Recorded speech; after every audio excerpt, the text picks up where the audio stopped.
Now, take a look at this photo from a campaign video. The man is running for Congress in Virginia, and it sure looks like he's posing with his wife and 3 daughters. The issue? He isn't married and doesn't have children. As Allison Hall reports, his opponent says he deliberately staged a fake family.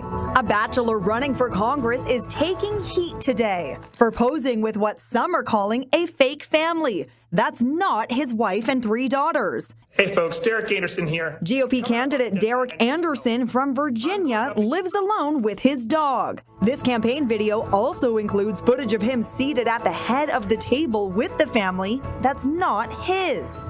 If you want to run for Congress, your spouse and your children are typically part of the package. But what if you don't have either? If you're Virginia Republican congressional candidate Derek Anderson, well, you borrow them from a friend. It's also the butt of jokes on late night TV. This feels like he got on an Instagram story and posted, hey, shooting a thing tomorrow, trying to look normal.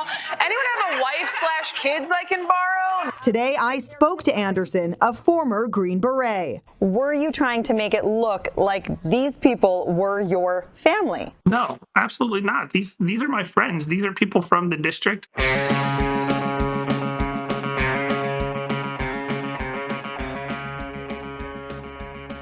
Yes, folks, just me with a wife and kids and a conspicuously absent husband of a family from the district. Hey, David.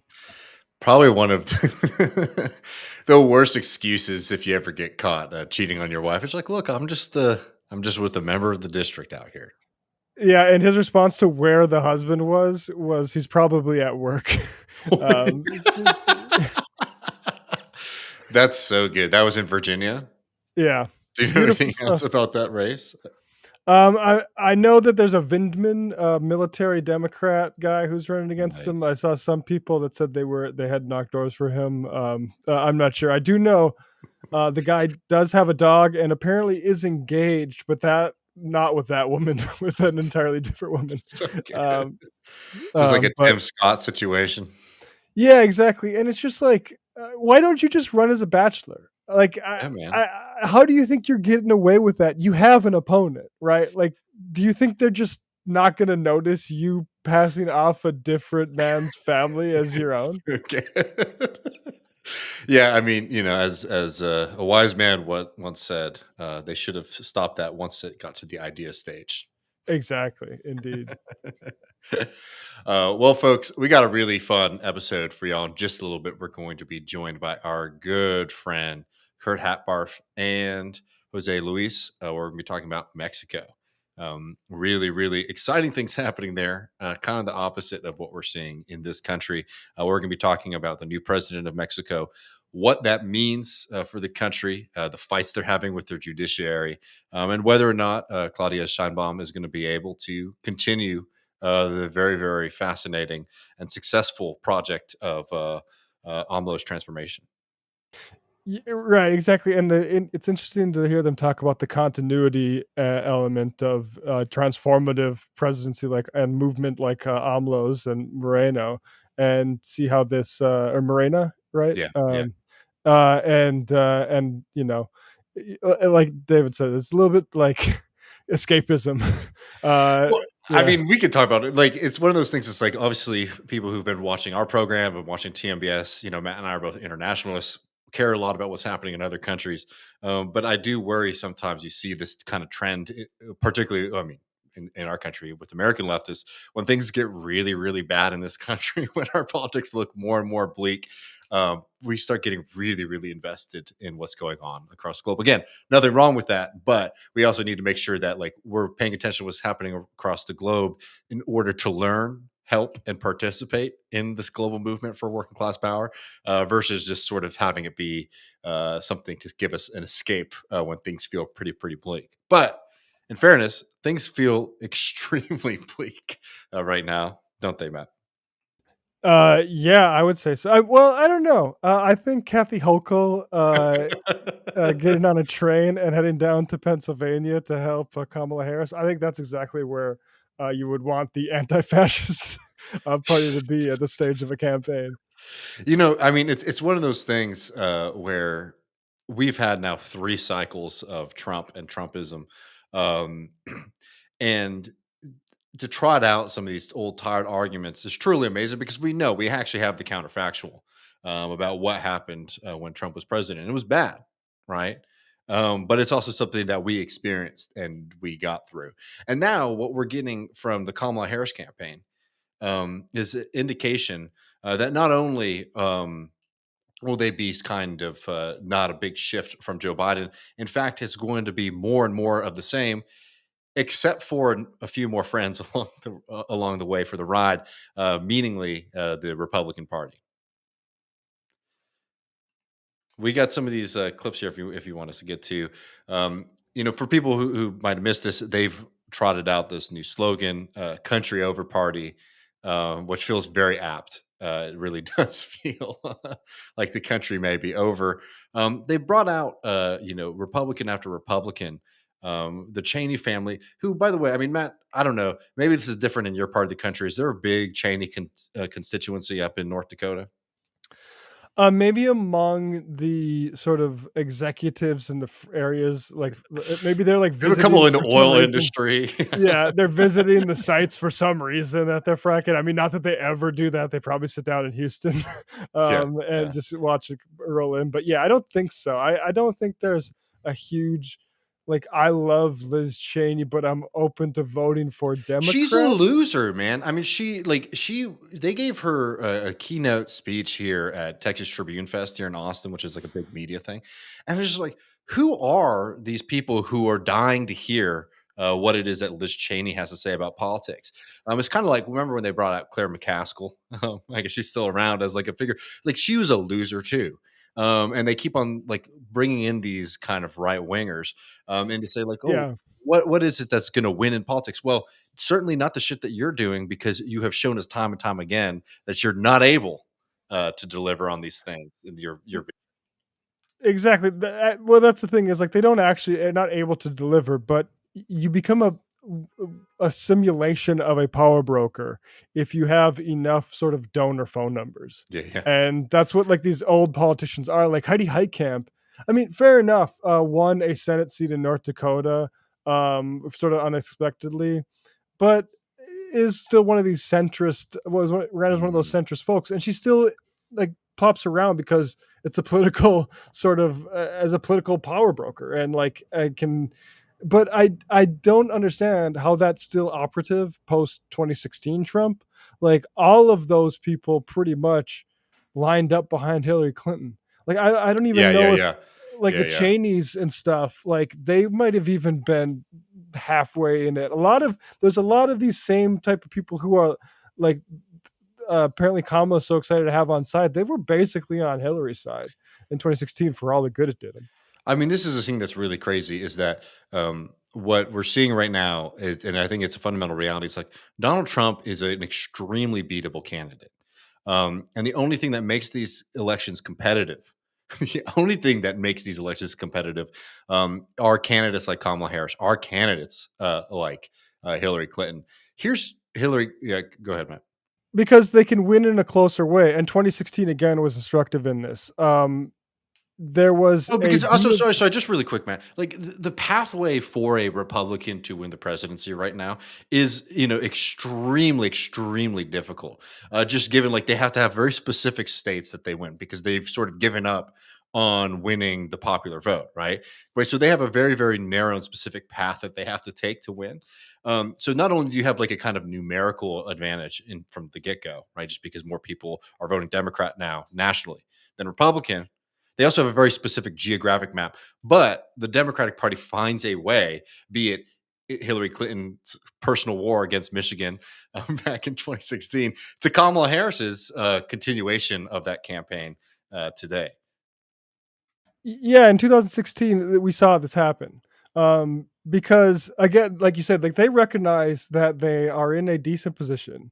And so who are they going to then advantage from that position? It's going to be the rich people who want to see like a favorable conditions to repatriate corporate funds. In 2016, Hillary Clinton was forecasting with Chuck Schumer that we're going to get Paul Ryan aboard, and I forget what that you remember what I'm talking about, like the giant repatriation of revenue held overseas or whatever. I can't remember what that was, but Mhm. they were thinking about that.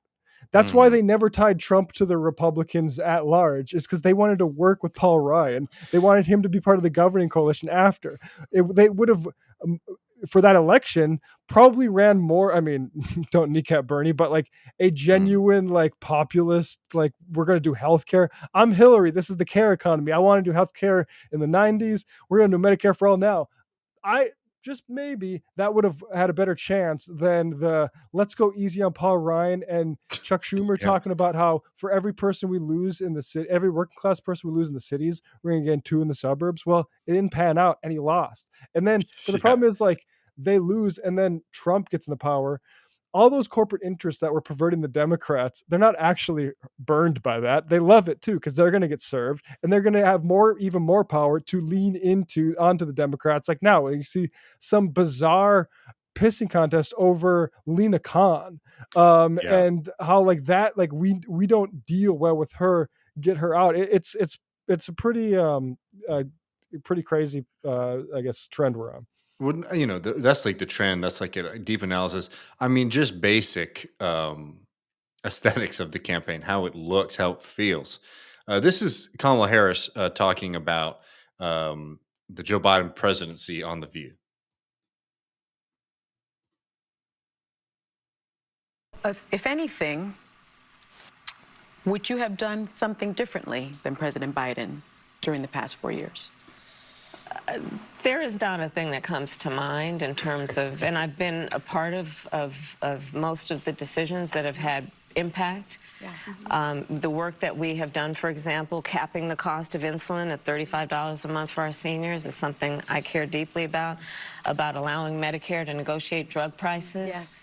And bring the cost of prescription medication down for seniors, but my intention is to expand that for all Americans. Mm-hmm. The work we have done to invest in American industries, whether it be in terms of manufacturing and creating almost 800,000 new jobs around manufacturing, those were all a shared priority. Well, those things are fine.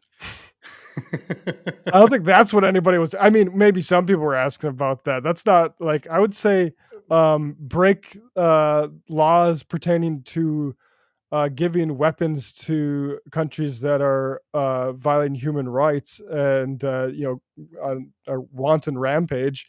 I would say that would probably come to mind as the thing you should second guess, particularly in this moment where I'll remind people Hubert Humphrey in 1968 broke with LBJ regarding bombing North Vietnam and then went up about 20 points in the polls between there and the election, just narrowly losing to Nixon, an election that he was slated to get crushed in. But instead, it's like, there's nothing squinting I could think of really that I would change about Biden's administration. I mean, this is somebody coming up to the buffet full. Like, this is somebody with no appetite, right? Kamala Harris. When she became the lead of the ticket, she skyrocketed in the polls and favorability. Why? Because everyone was saying, thank the Lord, Joe Biden is no longer the candidate for the president of the United States of America. We don't like that guy. And I get it's complicated and I get it's even personal to a certain extent, right? But you don't have to go full on knife in the back here. You can make it, just any window to open up and say, hey, yeah, there's a little bit of difference in daylight here. Now, that's the big clip that's been sort of circulating around. If you watch the rest of the View interview, they sort of say like, well, is there a difference? She's like, yes, we have different life experiences, right? So the difference is that, we have a different biography, but the same kind of policy. Again, this is somebody who was an extremely unpopular president, a president who was so unpopular at the Democratic Party, a party that is most of the time just sleepwalking, said, hey, we're going to do some very dastardly machinations to make sure that this guy is not the one to face Donald Trump because he will lose. And now you're seeing him, somebody who has, we're watching the continuation of the genocide in Gaza, something that looks very likely to expand, right? All of these kind of things. And Kamala Harris is unwilling to make a distinction with him, except for on this one specific thing. You guys want to hear the difference between a Kamala Harris administration and a Joe Biden one? Yeah. Listen, I plan on having a Republican in my cabinet. I got a list. Yes, right. You asked me what's the difference between Joe Biden and me. Well, that will be one of the differences. I'm going to have a Republican in my cabinet because I don't feel burdened by letting pride get in the way of a good idea. Yeah. Right.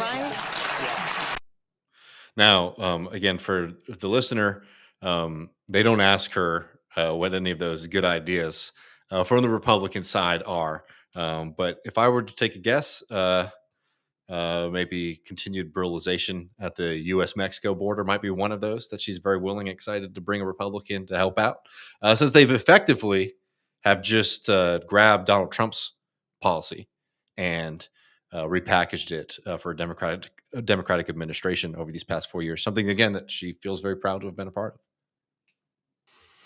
Yeah, I think why not just have Mike Brown, the former FEMA guy under George Bush, who wasn't responsible for Katrina response?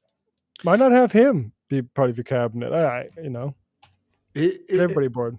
It truly does boggle the mind, though, Matt, to sit here and say things like, again, like this is going to be an election that is going to, and it's a cliche, but it's true. This is going to be an election that will be decided by turnout, right?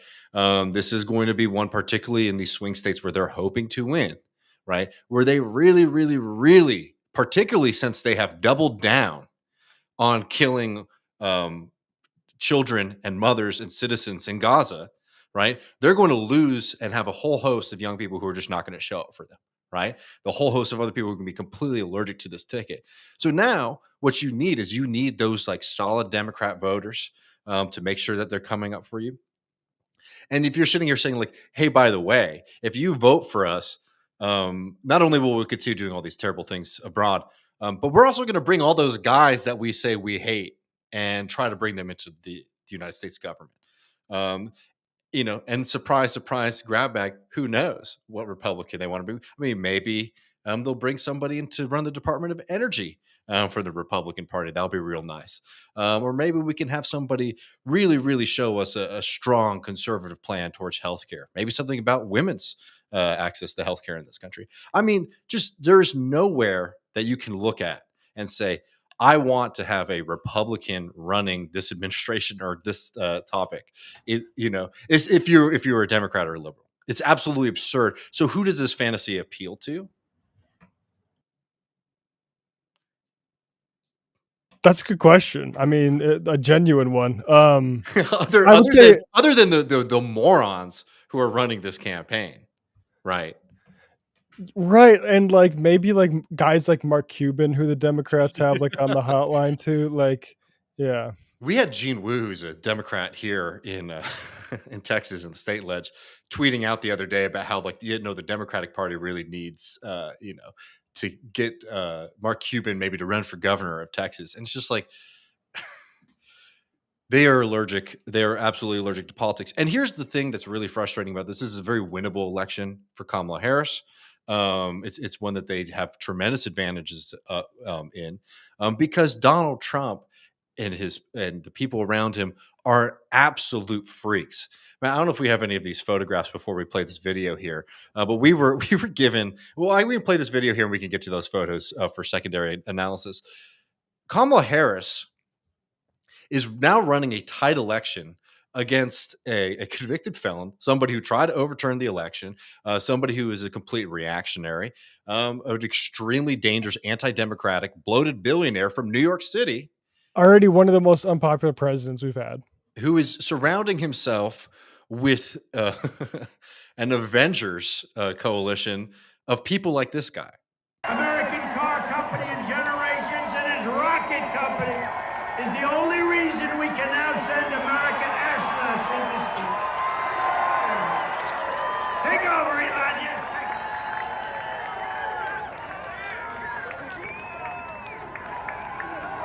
Hi, everyone.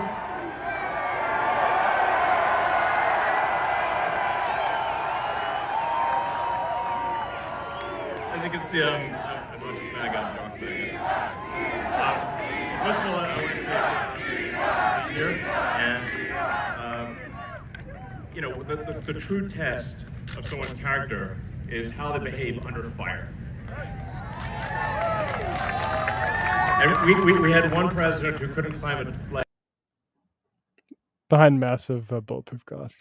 I'll just say RFK used to roll through neighborhoods and in convertibles after his brother was assassinated, and that's not to say that they should do that. I'm just saying, like, Elon likes to do this thing about no one's even trying to assassinate Kamala. What does that tell you? Well, it's like no one's anyway. No. I mean, it's something else. Now, do we have these photos though? Because we need to be treated to them. I mean, let me make a little bit larger. I love this photo so much. I mean, you really could not. I didn't know that how he was abnormal he was going to look. Yeah. Oh, yeah. So Matt didn't know this. He's jumping up to do the X for Twitter, which I guess only a few people recognize. I think he must have said that somewhere because most people are just wondering why this strange man is hopping. I mean, almost a negative vert. I mean, maybe we're getting 2-3 inches off the ground here. It'd be so funny if he like tore his ACL.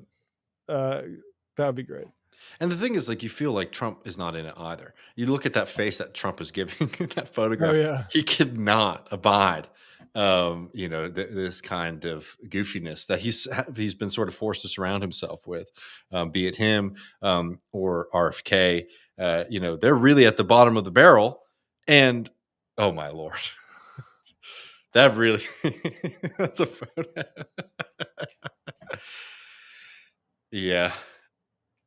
These guys are infinitely beatable. And the only reason that this election is close is because the people who are running the Kamala Harris campaign fundamentally cannot stand doing popular politics, right? These are the geniuses who told Tim Walz to stop calling the Republican Party weird. That group of folks that we were just seeing just then, people in Kamala Harris campaign saying, "Hey, Walz, lay off calling them weird," right? Something that immediately endeared him to vast swaths of the country, and also said, "Hey, you know what? How you're really great at talking off the cuff about things. Yeah, we really need to get those answers to be canned and robotic." Yeah. So now the future is going to be run by these kinds of guys, Peter Thiel and Elon Musk here, who two right-wing boys who made a lot of money. Get this, like that's the thing I hate about this sort of era of like primitive accumulation in Silicon Valley. Mm-hmm. PayPal is not an invention that anyone should make world-changing amounts of profit over. Moving money over the internet, like that was always going to be a massive moneymaker. I mean, International Trade and Telegraph, that ITT, the company that I think is Chile, they were one of the big corporations that got us involved in the coup. That was because they moved money. And so that we just, America, I mean, how would this look to any other country? That you let these barons of industry, these edgelords, get to have this sort of political, generation of political influence because they got placed at the top of a monopoly early in the development of technology. Like, does anybody really think PayPal is that innovative? I just think it's really pathetic. It'd be one thing if, like, I don't know, someone figured out like a way to get hydrogen really cheaply. Like, right? Yeah. Yeah, well, it looks like we lost you, Matt. But I feel you. It's something else. Here we go. If they invented a browser that didn't randomly fucking crash all the time. There you go. That's $1 million idea. I guess that's chump change these days. But these losers get to be kings because of PayPal, and so it's like, oh yeah, I need the rockets and cars. That's all government contracts. Uncle Sam gave him $350 million when Barack Obama was leading it to float Tesla. SpaceX is all government contracts. Like, I don't know. Not only that, and this is somebody who flaunt the amount of largesse. Like, Musk would be way more interesting to me as a figure and maybe more compelling if he came. His ego's too big to ever do this, of course. But if he came out and said, like, "Yeah, look, America's a big scam. They're just giving out money for free. Look at all the money Obama gave me. Look at all the money that the Biden administration is giving me, despite the fact that I'm regularly undermining and attacking them." Then maybe it'd be an interesting thing. But of course, Elon Musk is a narcissist who needs to think that he is actually America's special boy who's going to lead us to Mars. Tony Stark. He wants to be Tony Stark, and he wants Grimes to think he's Tony Stark, and he wants Tucker Carlson to think he's a blabbering idiot when you actually hear him talk. And it's funny to see like historians like Walter Isaacson who get to do the official tag along biography. Be like, oh yeah, he actually does work, 20 hours a day. He's fucking tweeting. We see it, motherfucker. So real last question before we go. Do you believe that Musk is actually going to be paying out these people this $50 per sign up to these petitions? No, unless it's somehow through X and you have to be like paying for Twitter Blue in order to get it. Then maybe there might be some kind of over like the next 10 years. Yeah. It's something else. And sorry, I mean, this is the thing that's funny about the MAGA movement too, is they're kind of like culturally like, a decade behind, the rest of the country. So they're about to come into a rude awakening when they learn about this guy, Elon Musk, and how he likes to say pretty big and flashy things and then it doesn't deliver. Could you imagine being a guy who gets like 100,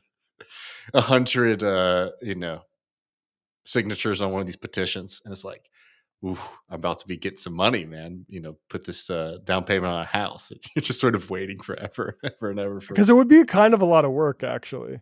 And it's funny, like he's trying to sell.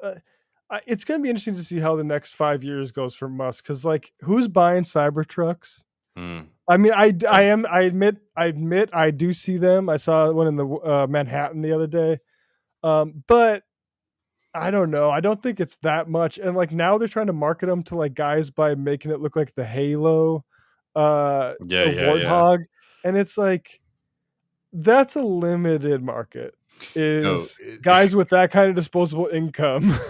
It's like they're all wrapped because they look so horrendous, right? Right. So they're all wrapped now, and they're trying to go, I guess, for like the Stanley Cup market, which is like you can have a pink bejeweled one or a cool tank one. Yeah, I think that might be a limited market, but and the influencers are off it too. You used to see like influencers like riding around and doing things with them, like Aiden Ross shooting it up with a paintball gun.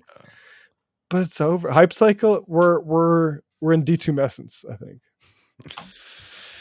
Yeah, y'all. Shit's depressing. We have the Kamala Harris. Let's do Republican politics party, and we now have the Donald Trump. Let's bring in the ugliest Reich. And a bunch of weird guys simulating families. A lot of guys simulating families. So we need to take some lessons, and I think we probably need to take some lessons from the great country of Mexico.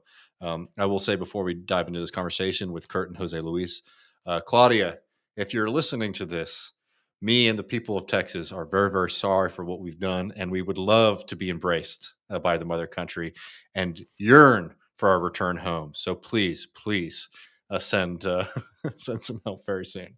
Yes, exactly. We like to front that we don't support redrawing borders through military action, but Claudia will make an exception if you could time it right. But in all seriousness, definitely follow Soberania if you're not listening to that already. Phenomenal podcast by Kurt and Jose Luis, covering all things Mexico. It's a very, very important country for many, many reasons, and not the least of which that there are neighbors. But if you're a leftist and you want to look at a project that has had tremendous success, that is a model that you can look at. It's not perfect, but it's one that you can look at for at least an alternative to what we're seeing here, which, I mean, we can talk about this maybe later in the postgame, Matt. I mean, American left completely in shambles and confusion right now. So we'll jump over that conversation with Kurt and Jose Luis.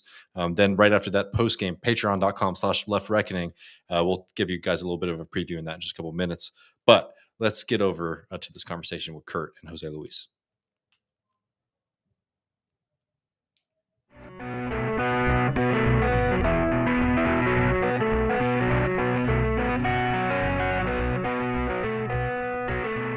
David here, joined as always by Matt Beck.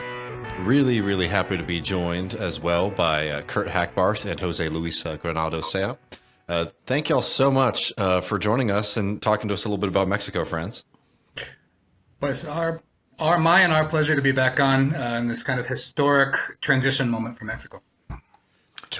Really happy to be talking Mexico. You know what? For a long time, we've been talking about how people need to pay more attention, something interesting's happening here, and I feel like we're starting to turn that corner. I feel like people are starting to pay attention, asking questions like, hey, there's something interesting happening here in Mexico, so always happy to have the opportunity to talk about it.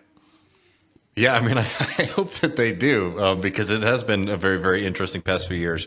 Everything that's happened with AMLO, I think, has been tremendously exciting. I think just on the level of like any kind of major international story, but particularly for people in the U.S. Who hold left-wing democratic socialist politics. I mean, it's been a very interesting case study in both what is possible and also some of the limitations as well. And,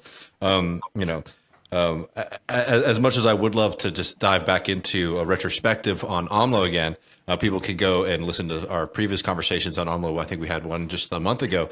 We got to talk about the future a little bit and everything that's been happening over these past couple of weeks in Mexico, where Claudia Sheinbaum is now the president.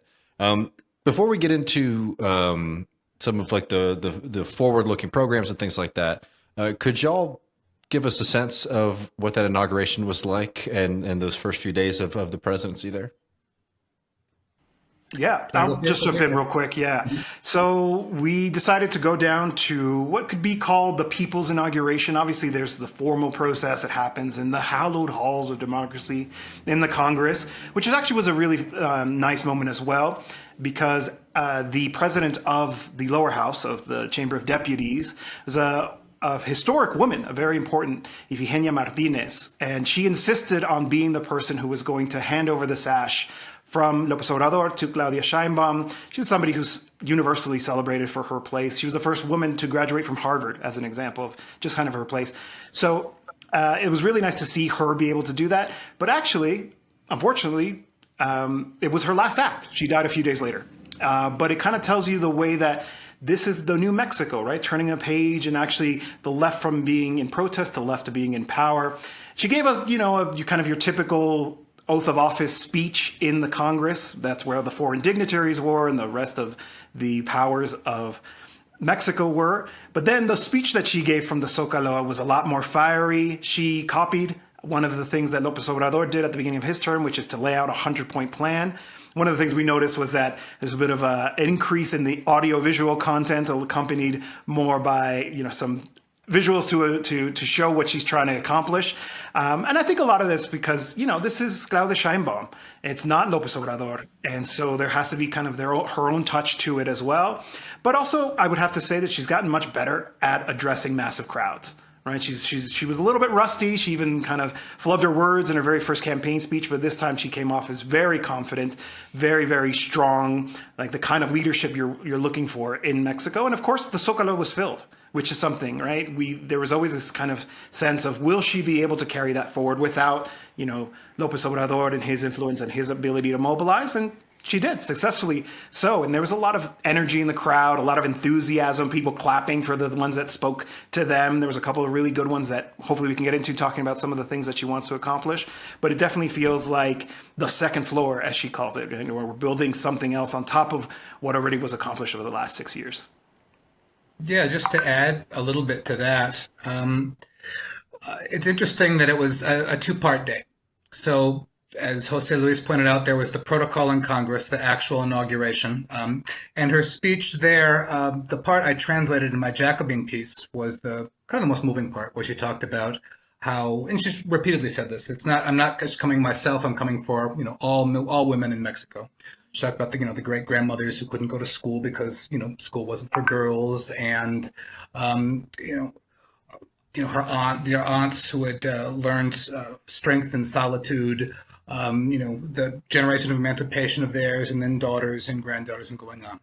Now, all of that could very easily have stayed, as it very likely would in the United States, in a very kind of a bourgeois, liberal kind of identity politics, kind of shallow level, right? Oh, all women are here. That's important, but it's not enough. And I think, Sheinbaum was very important to add a class element to it, because she was talking very specifically about women who had to leave their pueblos to become domestic workers in the city to send money back, right? Thousands and thousands of women work as domestic workers in the house of, upper middle class and rich people, throughout Latin America. She made that a clear point. She was also talking about how women had struggled both in the home and in the workplace so that, they could get to that day. And as she's also pointed out, this is a mass movement, right? I think we talked about in the last show how there was all kinds of attempts to get Sheinbaum to make a break with AMLO, and like as if she were a detergent to kind of say, I'm a new thing, I'm brand new and improved, right? And she didn't fall into that, because she said, this is a mass movement and I'm representing a mass movement. So yes, there is going to be continuity, but there's also going to be a lot of new stuff that we can talk about. And I think that was exciting. And in the Zocalo, Mexico is una fiesta in these kinds of things. I mean, it's just, as I was saying in our podcast, Mexico is a real full contact sport. So when AMLO and Claudia Sheinbaum left their respective houses to head to the Congress, they were mobbed by people, right? Saying goodbye to AMLO and hello to Sheinbaum. People lining the way. When AMLO went into Congress, he was mobbed by the legislators, kind of breaking protocol there. He barely had to kind of swim up to the podium, right? Sheinbaum as well. I mean, Mexico is, it's contact, right?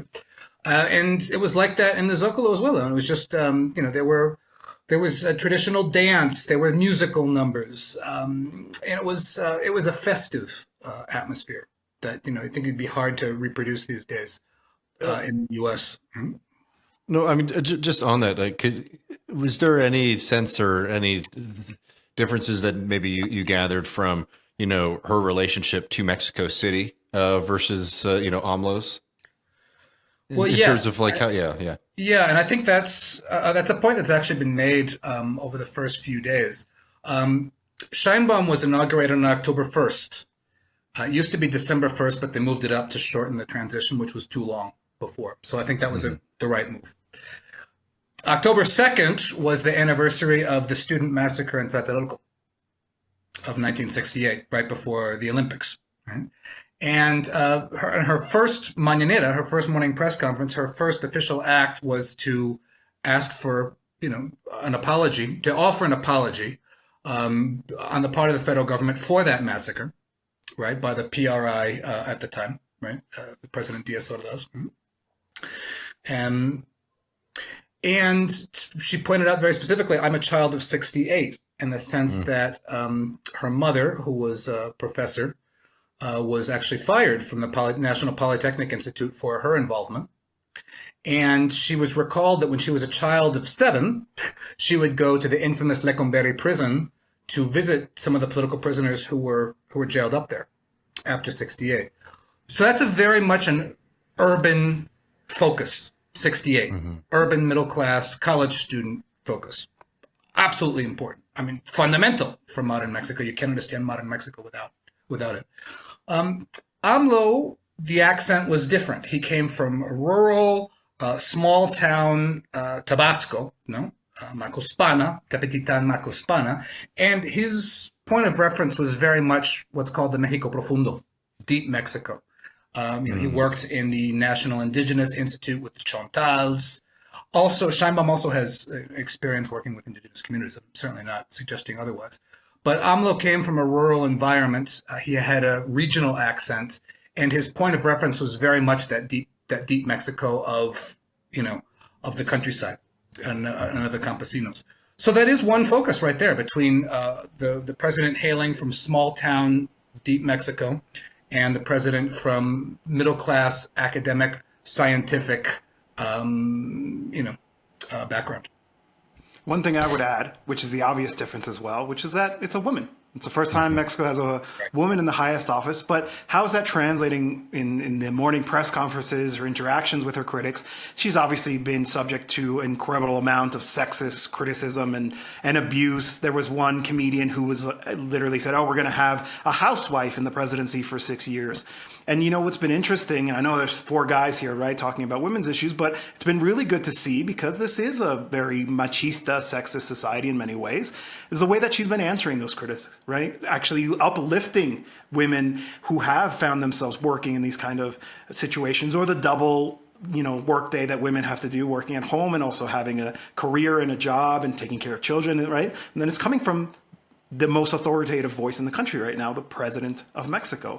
And I think that's actually going to go a long way to trying to shifting those attitudes, because she's really consistent about it. She's like, there's no reason to be ashamed, right? Like, I'm not going to be offended by these critics, right? What I'm going to do is set the example. And I think that's really interesting to see as well. And I think it's going to go a long way.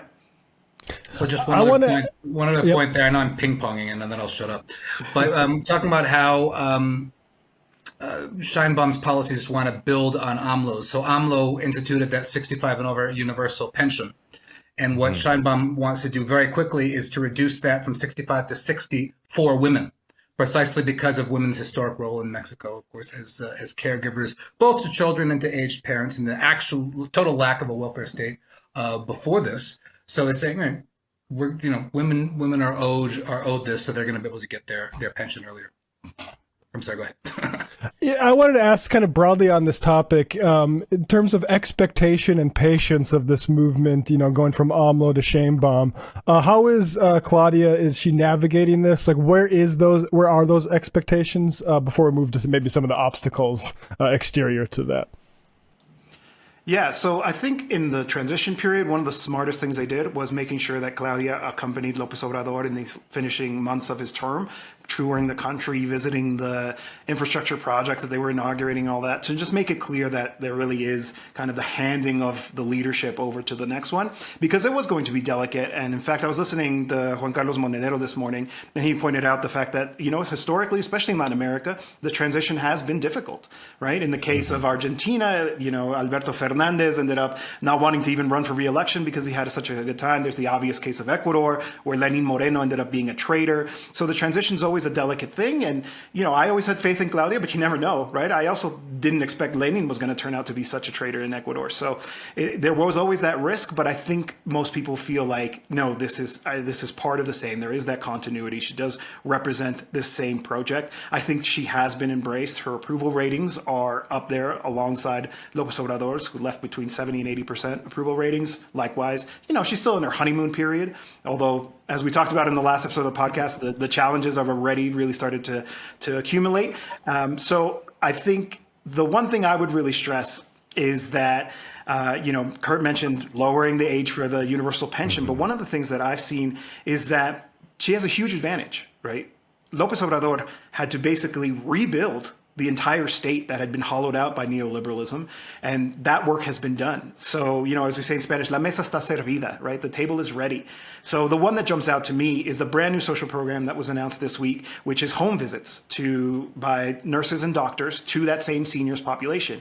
And it's actually really easy to implement because they've already identified the population. It's everybody who's receiving the universal pension. They've already been engaged by the state through the grassroots outreach workers. So now it's just do the census, figure out what the needs are, how many doctors and nurses are we going to have to hire, and then you already know where they live, and so they're going to start to show up. That's amazing. Imagine, like, this system, this preventative care system, is modeled a lot on the Cuban model or the Venezuelan barrio adentro model, right? This idea that bringing healthcare to people who maybe never had it before directly to them.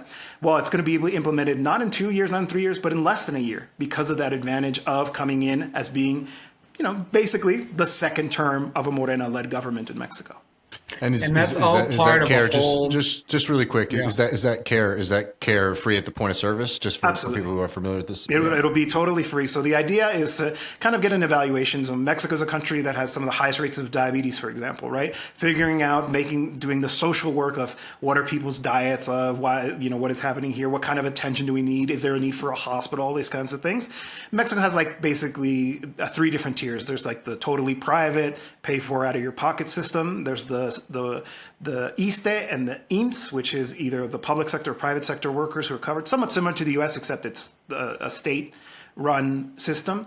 And then there's kind of the open to everybody system, which is the public system, which is, actually Lopez Obrador tried to implement some changes early on in his term and didn't work out. So they implemented about halfway through a different kind of system. It's called IMSS Bienestar, and that's the one that they're going to be expanding. And that one has gone much, much better. There's been much, much more positive results out of that one, and that's the one that they're going to be engaging with through this program. Yeah, I was just going to say that that's all part and parcel of what Sheinbaum wants to build out, right? As Jose Luis says, building on what came before, a national care system, right? This is one element of that, right? Where there can be this kind of early intervention in care in a lot of ways, right? I think that's important. And that, goes along with a series of other, elements in that 100-point plan, like adding train networks and building out infrastructure projects, but also this focus on she wants to propose a women's rights amendment, very similar to the ERA in the U.S. that was never ratified. And so I think you can see the Sheinbaum focus on things, and just very, what were the expectations, as Matt asks? And I think there was an important moment just before she took office. She went to Morena, the Morena Party Congress, and basically laid down the law to Morena, right, Jose Luis? She laid out a decalogue, a 10-point plan of what she wanted the party to do, basically saying, don't screw this up. Morena as a party has to, tighten up its ship and not have, bad candidates coming in from other parties and not have, slipshod governments at the state and local level and saying, this is what I expect from you, too. So this is kind of her way of, kind of affirming her authority. And then there was, of course, the diplomatic issue with the King of Spain, who wound up not. Yeah, could you detail that for folks? Because I actually, you want to talk about, setting yourself up on the right foot. I really do. I find this conflict fascinating. These things are symbolically important. In 2019, very early in his term, López Obrador sent a very diplomatic letter to the King of Spain. Well, to the government, the Spanish government, right? He's the head of state. Saying, listen, in 2 more years, which is going to be, 2021, it's going to be the 500th anniversary of the fall of Tenochtitlan, the Aztec capital of Tenochtitlan. So why don't we jointly do a ceremony to, again, to offer an apology for the atrocities committed? You recognize your role in the atrocities committed, and we can, do this joint ceremony, put this behind us. Of course, you're not going to put anything like that behind you, but, in a sense of renew the relationship between Mexico and Spain on the right footing. That was the offer, right? Let's do a joint ceremony. You recognize your part in the atrocities, offer a historic apology for what went on, right? King of Spain just ignores the letter, doesn't even bother to answer it, and leaks it to the Spanish press, and it begins this whole kind of anti-AMLO pile-on amongst the Spanish right and the monarchists over there and the, proto-Franco, people and Vox people and just, this Spain's kind of right-wing writers and authors and just nonsense, right? So AMLO said, well, we're just going to put a pause on things with you guys for a while. So then it came to the inauguration and, they decided, well, why don't we invite Pedro Sanchez, the prime minister, instead? King can stay home. The king is not well seen in Latin America, not only because he's, a Bourbon king in the 21st century, and other ridiculous anachronisms, but because he behaves badly when he comes to Latin America, right? There was the famous example of the Colombian inauguration when Gustavo Petro, they brought out the very symbolically important sword of Simón Bolívar, the liberator of South America. Everybody stands up except the King of Spain.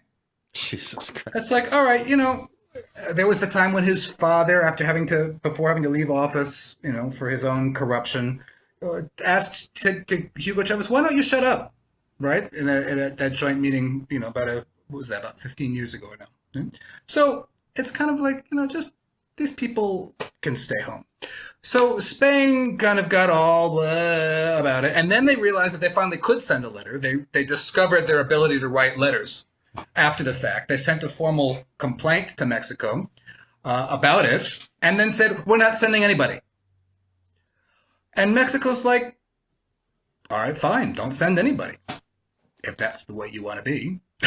And it's like, Spain loses on this one. Spain has a lot of economic interest in Mexico. The king himself has, economic interest in tourist development, Spain and other mining interests. And hopefully, Sheinbaum breaks out those mining concessions and we can start advancing on, on all that stuff, right? If Spain doesn't want to show up, that's really their problem. Hmm.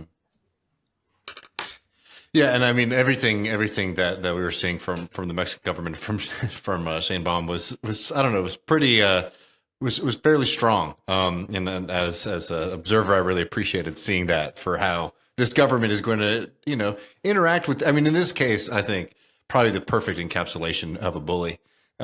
Just a dying monarchy. Yeah, we don't need you here, but. Talking a little bit, more than like symbolic stuff. I mean, let's talk a little bit about the judiciary. Last time we had you on, we did a deep dive into why, these reforms were so important.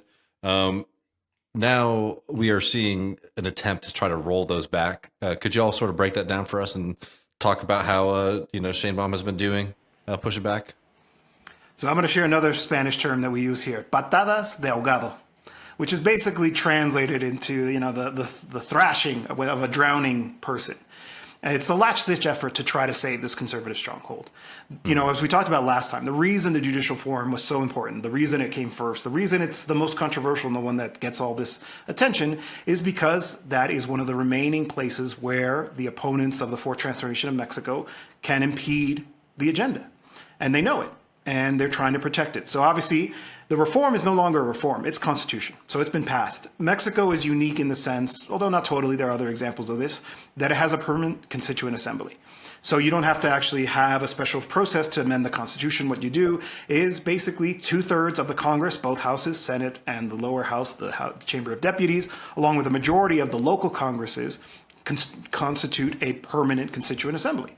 That process was perfectly democratic. It was the result of a vote, of the will of the voters being expressed, granting the 2/3 majority, long discussions in the streets, a discussion in the Congress. It's approved. It's now the Constitution. It's not a reform. It's not a proposal. It is the Constitution. It changed as of that date. And of course, now what we're seeing is basically what could be constituted as a coup attempt by the judiciary, who are trying to flirt with the possibility of actually not letting it be implemented. So you can't revert what's already been done, but basically they would try to impede it from actually being implemented, putting up barriers in terms of actually proceeding with the direct election of judges or ordering this or that institution to not respect the dictates of the Congress, which is trying to move forward with the actual implementation of it.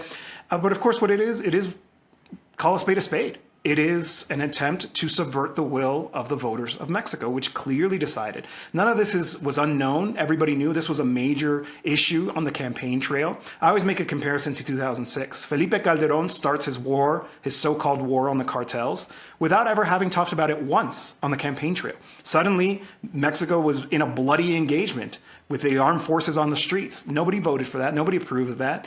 But in this case, this was widely discussed and widely voted for. So it is a very dangerous game that the judiciary is playing, the judicial branch is doing, namely the Supreme Court. So led by Norma Piña, the president of the court, but there are 7 other, justices that are supporting this move. It won't work. It's a last-ditch effort. They can try and do and claim and cry and scream to the heavens all that they want. That is the Constitution. It's moving forward. And actually, it's been really good because the president of the Senate right now, the presidents of the Senate serve 1-year terms, but they picked the perfect guy to be the leader now. It's this firebrand, this great orator named Fernández Noroña. And he's been really clear about this. In fact, just the other day, there was this clip of him, the press asking him, so are you going to disobey the court? And he's like, I feel like you're not listening to me. We're not going to respond to a court that is flouting democracy in this country. That's not about disobeying. It's the court that is out of hand. And it is. It's really quite dangerous. And it's unfortunate to see even so-called progressive voices playing onto this as well. I've made this criticism on the podcast. There's an important human rights organization based here in Mexico City called Centro Prode, and they've joined on this, right? And they're doing it in a really twisted way. I'm a student of human rights. I mentioned this previously, and it's so frustrating to see voices that's supposed to stick up for human rights actually taking what is essentially a reactionary position. What they're trying to do is actually align themselves with these conservative forces that are trying to prevent the will of the voters that would actually represent an advancement in general terms of human rights in this country. And I think this is like a kind of a critical moment. One, I think for getting these reforms too, but also in seeing how this new government is going to sort of take on those challenges. Because just looking at, in the American example, there's two key moments, right, when it comes to our struggles with our anti-democratic Supreme Court. One is the entire concept of judicial review, which was something that the court just asserted over the American democracy. Right. Two is how the Lincoln administration dealt with a reactionary Supreme Court when he was freeing the slaves. He said, "Thank you very much for your legal opinion. We're going to do it anyway," right? And thank the Lord that these folks took those positions then. Go ahead, Matt. And one other thing is just like the way that they'll fall back on like arguments like, well, we're just trying to protect minority rights. Right. And what we understand by minority rights is minority rights. What they understand is like the capitalists, because there's fewer of them than workers. Yeah. Basically, the right of 8 people to overturn, 36 million Mexican voters, right? The massive mandate that Sheinbaum got. And I think, the strategy of the Mexican Supreme Court here is it's very clearly a trial balloon to see if they can pull in international support, right? From the usual suspects internationally, right? The OAS and the International Human Rights Commission and all of this, to jump on board with them. And if they get that, then they'll try to go ahead with this. If not, they'll just they'll have their little weaselly out, and they can just say, "Oh, we never really meant to overturn, the Constitution. We were just debating. It was just a debate. We were just it was just theoretically to see if what might what our great minds could think of." So I think most likely they're going to wind up going along and taking that off ramp. But if they don't, Sheinbaum already sent the legislation to Congress to lay out how the election for judges is going to happen next June. That's going forward. She's just very methodically we're doing this, and this is happening next. She's got this poker face thing. The legislation is already in Congress. They're going to approve it next week, and the election's going to be in June. That's just happening. Right? I think that's the good way to handle it.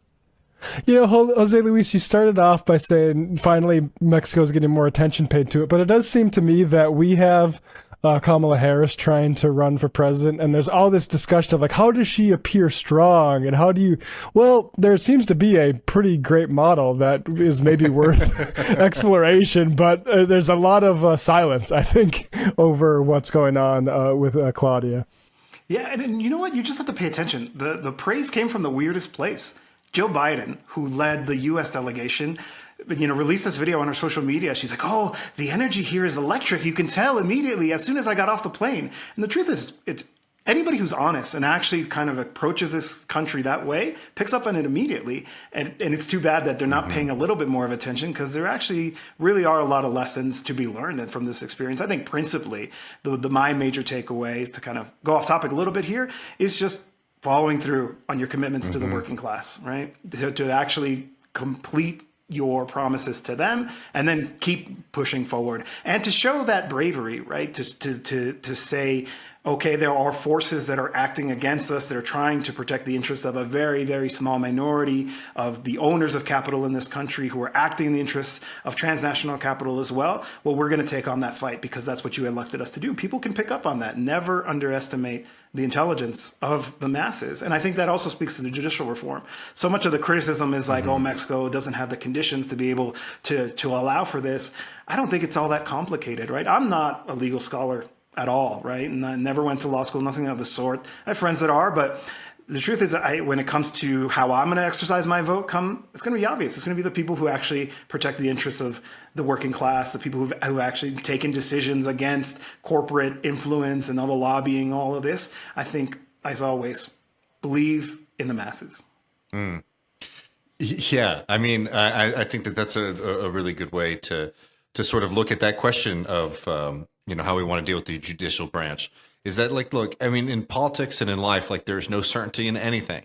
But I'll tell you one thing, that there's no way that you look at what's going on in Mexico right now, or in a lot of other countries too, and see pulling the judicial branch as far away from public input or public influence as possible, as something that is going to be to the benefit of the vast majority of people. In fact, it's going to be something that's going to benefit that kind of jet set class, which is the ones who seem to be, you know, the most adamant about any kind of reform in Mexico, the ones who are always complaining about democracy. Yet every time I talk to y'all, every time I look at what's going on in Mexico, it seems like they're having more elections on all sorts of things, not less, right? And it's funny just on that, every time on our podcast, we have a segment at the end of bad media, which, you know, abounds. And we shared one yesterday from an author from, what was it, the Liberty Fund, Jose Luis? Some guy from the Liberty Fund. And some co-funded American enterprise or something like that, yeah. Right, and the actual author was from the Liberty Fund, and that fund funds retreats for American judges, all expenses paid, you know, thousands of dollars, you know, retreats, so that they can basically give training to U.S. judges in how to make the most atrocious rulings possible. Mm-hmm. So, you know, paying for $1,000 weekend getaways for judges is okay. But this guy then saw that Mexico's judicial reform was appalling. Very amusing. Like, well, that's okay, but like Mexico's democratic constitutional judicial reform, that no. That's what's been shocking to me about the whole judicial reform thing, is seeing concern by like American publications being like, well, what? Elections for judiciaries, that runs with risks. And it's like, well, I'm more concerned with the process. And it seems like the Mexican people seem interested in that. What about our issue, where what we're interested in doing with our judiciary is completely just not actionable, not even really like elaborated. It's just we have people like Clarence Thomas take these fun vacations to hunting lodges and learn about law, I guess. Well, I mean, or when you see some of these organizations that do this and they're based here in Texas, where they're literally trying to set up a separate business court, you know, for the rich and powerful to have their own kind of streamlined process so that they don't have to go and deal in the same legal system as the rest of us. I mean, it's really, really rich. But I wanted to get to two things before we leave. And I think maybe the big one is how Morena is going to sort of evolve in this. And I won't put you on the hot seat of having to predict the future. But one of the things that, you know, has been an anxiety of mine, and I think that y'all might share this, you know, is that like AMLO is such a unique personality that was really able to sort of revive a mass politics in Mexico and opened up a lot of doors. He also had to sort of craft this political organization, Morena. And how do y'all see, you know, in the past few months or even in the past few days, you know, Morena sort of rising up, you know, to this moment of going from a party, you know, sort of crafted around this, you know, figure to one that is going to be able to sustain those victories for the masses, you know, in this second administration in power? That's going to be a challenge. As I talked about, you know, Sheinbaum kind of went to that Morena Congress and laid out that she wanted to be, continue to be both a party and a movement. Right, and to be right on that knife edge of party and movement, and that's something hard to sustain. You know, we saw what happened with the Workers' Party in Brazil over the terms of Lula and Dilma. Right, parties tend to get bureaucratized, and they tend to get very comfortable in power.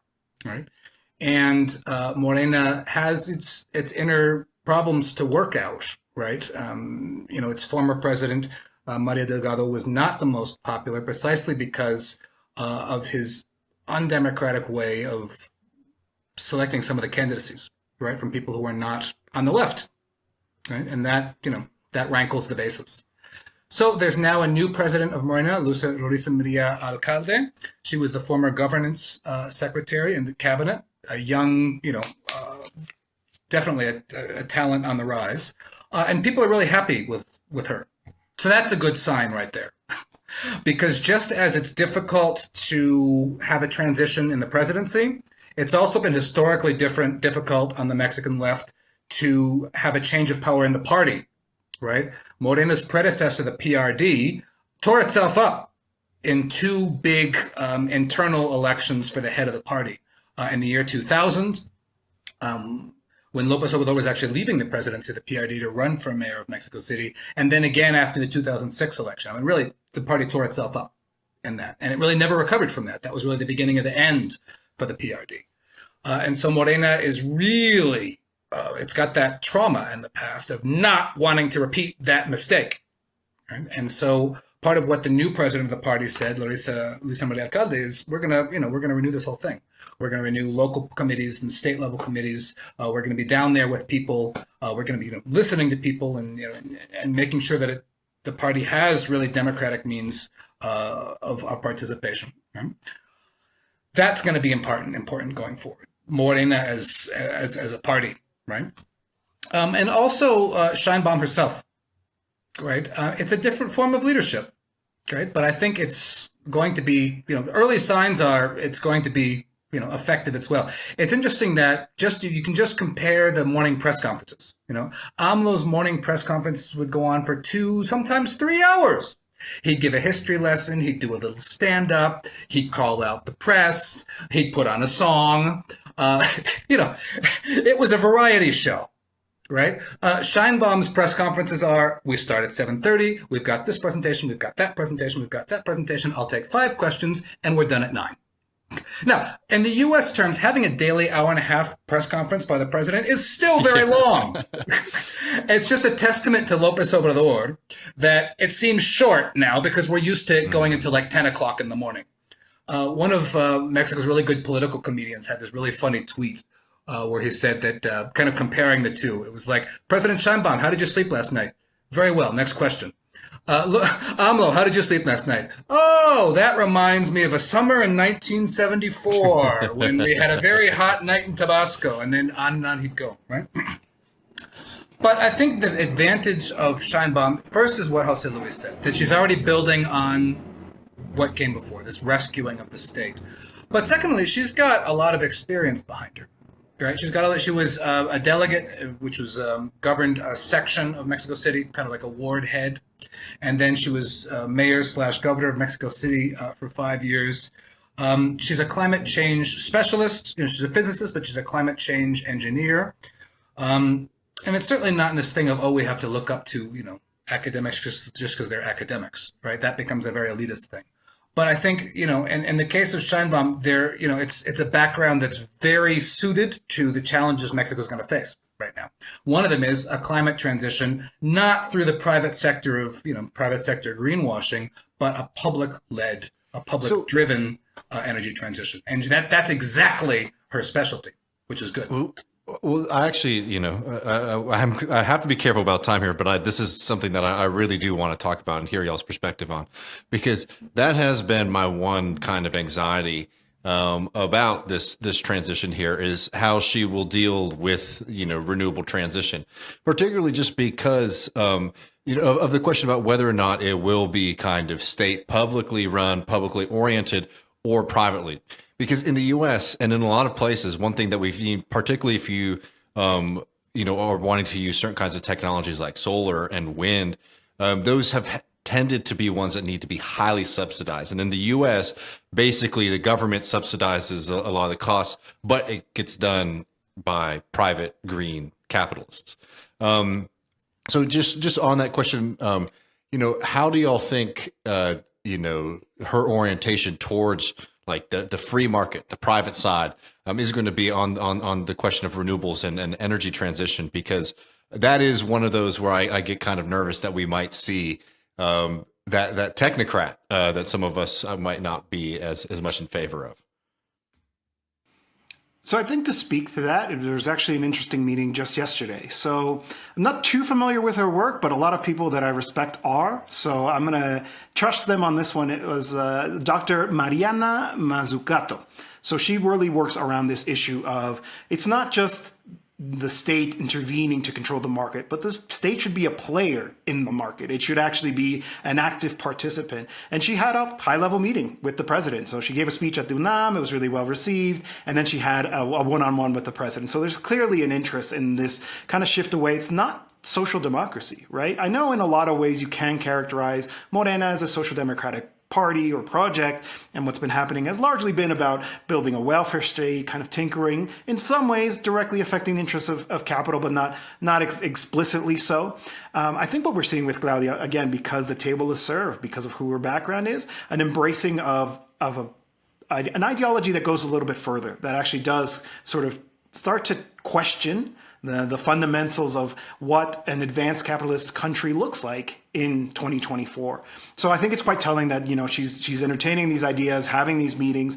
I think the intention is clearly to not just intervene in the market, but for the state to play a major role, even on other issues, right? Like, for example, one of her kind of flagship infrastructure projects is going to be rebuilding Mexico's railways, right? To use the state-owned railways and a state-owned company to actually provide transportation services in this country. That's the way it was before the privatization schemes, right? Before the bus monopolies took over everything. And so again, that's like the direct intervention. No one's saying she's going to nationalize the bus companies, but how are they going to compete with a more efficient, faster, cleaner, better service coming from the state-owned train lines, for example? One thing that AMLO said before leaving office, he said, you know, compared to Claudia Sheinbaum, I'm kind of bougie. Sheinbaum comes from a more ideological left position. AMLO is kind of more of a national popular kind of guy. And there's a lot of overlap. So, but I think, you know, Sheinbaum has kind of more of an ideological left orientation and, you know, in student activism and other things. The worry about being a technocrat, I think, is a very legitimate one. You know, I think it's fundamental that Morena not fall back into this technocratic, urban, middle class, you know, whitish coterie, and that could very easily happen. That could very easily happen, you know, because it's just those are the people that wind up getting appointed to things in government because it's such a centralized country. Right? It's such a centralized country. So those are the people that are there, the people in Mexico City, the people who went to the right colleges, who went to the right schools, you know, who know this person, who know that person. All that network is still there. Right? So that's something that you have to be eternally vigilant about.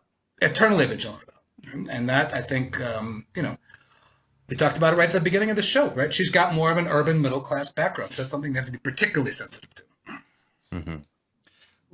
Well, man, I mean, there's more on the table, unfortunately. I'm going to give you all a quick rapid fire, if you don't mind, because we didn't talk about it, and that's crime. And that's one of the things that you're going to see a lot in the U.S. coverage, which is worries about crime. We don't really have enough time, I don't think, to like dive deep into it. So for if both of y'all could just give us a sense, what is it that y'all are going to be watching in the next few weeks to sort of get a sense and a flavor of how she'll be dealing with this issue, both internally and also in regards to the United States? I'll throw it to you first, Jose.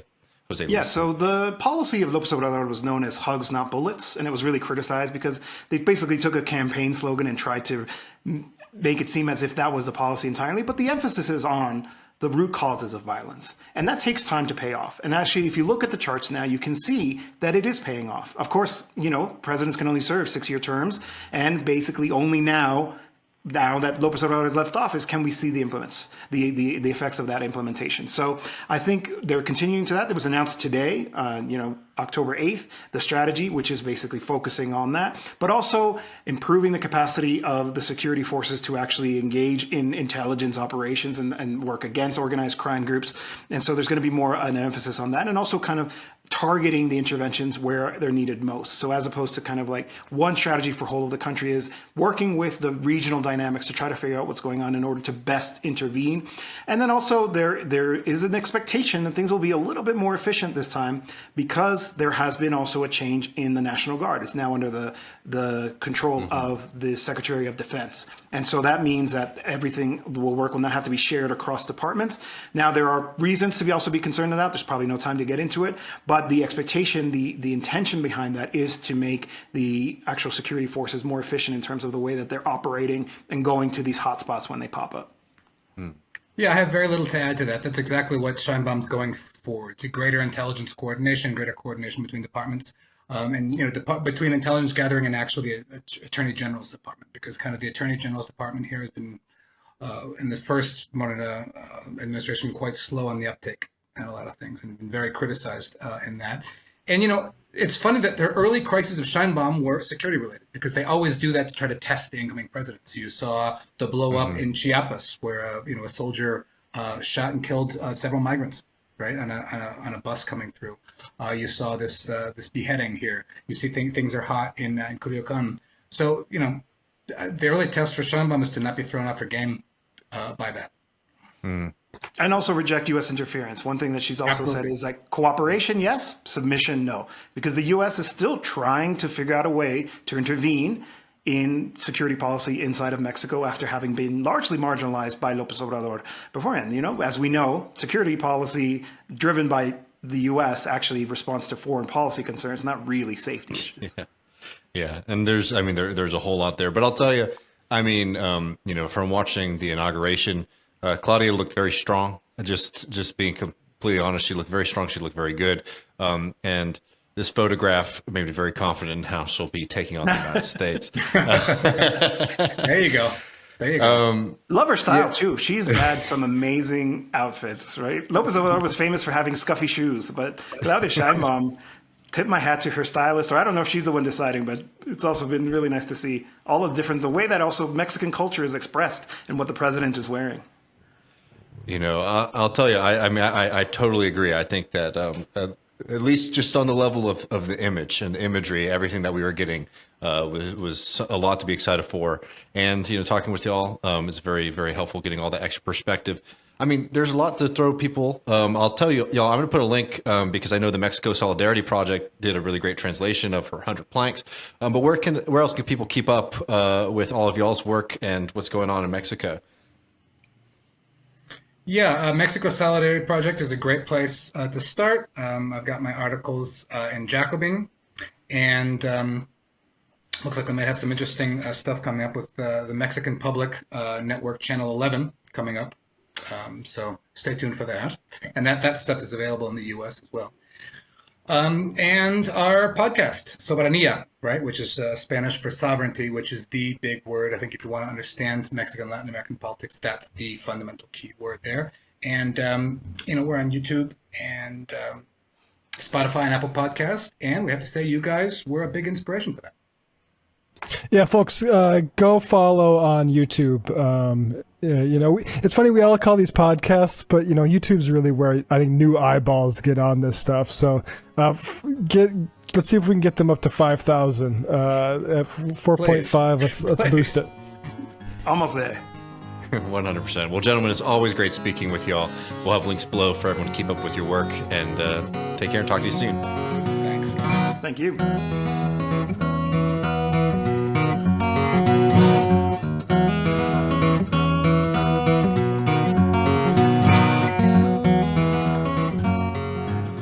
That's right.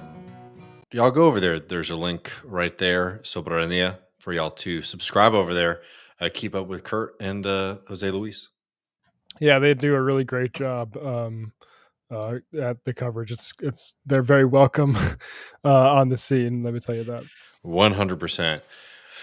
Well, folks, we're going to be jumping over to the post game. Show's not over, but the free version is. You can get access to the bonus episode, patreon.com/leftreckoning, patreon.com/leftreckoning to get access to it. We got this new Ted Cruz ad, which, Matt, you haven't seen yet. But boy, it's a doozy. Sorry for friends in Texas. Y'all have probably seen it a million times now since its debut, but we got to fill folks in on what's happening down here in the Lone Star State. So definitely join up, patreon.com/leftreckoning to get access to that and much, much more. Anything else we want to tease, Matt, for folks before we hop over? Yeah, we got some self-driving car videos as well, including a wrinkle that I didn't think of that is pretty actually horrifying. One of my favorite horror movies, here's a horror movie recommendation before we go because it's October. Mm-hmm. I think it's Men. The movie, it's about this woman who tries to go to the countryside to escape. Men 2022, and Harper retreats to the countryside to be alone in the wake of a tragedy, but her unease at the town's leering and uncannily similar men grows into a fully fledged nightmare as her arrival awakens into something primal in the forest. There is a video of a woman in a car that is just like a scene from Men 2. Oh no. Of just some real creeps. And so I guess look forward to that in the post game, or it's kind of like a spooky. Yeah, new fear unlocked, as they say. Exactly right. Yes. Well, folks, you won't want to miss it. Patreon.com/leftreckoning. Oh, wait, one quick thing. If If you missed it on Sunday, if you aren't a patron, you definitely missed it. Our conversation about France.